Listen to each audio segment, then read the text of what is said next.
आज मैं करने वाली हूँ घर पे लगी इन सारी सब्जियों की खुदाई और देखती हूँ कि यहाँ से कितनी सारी सब्जियां निकलती हैं। यहाँ पर केवल 3 ही प्रकार की सब्जियां, जिसमें पहली अरबी, दूसरी हल्दी और तीसरी इन सब की खुदाई करने से पहले जो भी यहाँ पर बेल और हरे पत्ते थे उन सबको मैं दांतली से काट रही हूँ, क्योंकि फिर खुदाई करने में आसानी होगी। सबको काट कर मैंने बकरियों के लिए डाल फिर कुदाली लेके मैंने खोदना भी शुरू कर दिया था। सबसे पहले मैं अरबी के पौधे यहाँ से उखाड़ रही हूँ, जिसके केवल 2 ही पौधे बचे हुए हैं, क्योंकि इसमें बीच में हमने पहले भी खोद कर सब्जी बनाकर खा ली थी। और दूसरे नंबर पे मैंने हल्दी की खुदाई की, जो कि मिट्टी की कमी के कारण इतनी ही हल्दी यहाँ से निकल पाई है। तीसरे नंबर पर मैंने रतालू की खुदाई करना शुरू किया और पहला ही रतालू मेरे हाथ से टूट गया। जो लोग इस सब्जी को नहीं जानते होंगे वो शायद इसे शकरकंद समझ रहे होंगे, लेकिन गाइस ये शकरकंद नहीं, शकरकंद और इसमें बहुत ज्यादा फर्क होता है।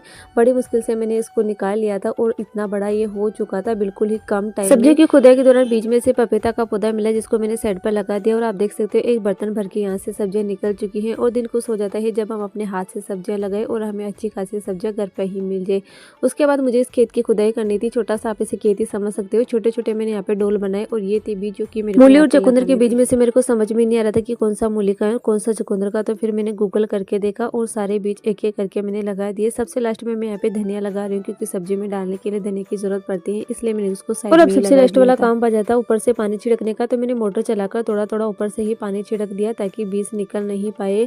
और अब जब सब्जियां उगेगी तब मैं आपको अच्छे से इनका रिजल्ट बताऊंगी। और इतना काम करने के बाद मुझे थकान लगी, तो फिर मैंने गर्मा गर्म चाय बनाकर पी।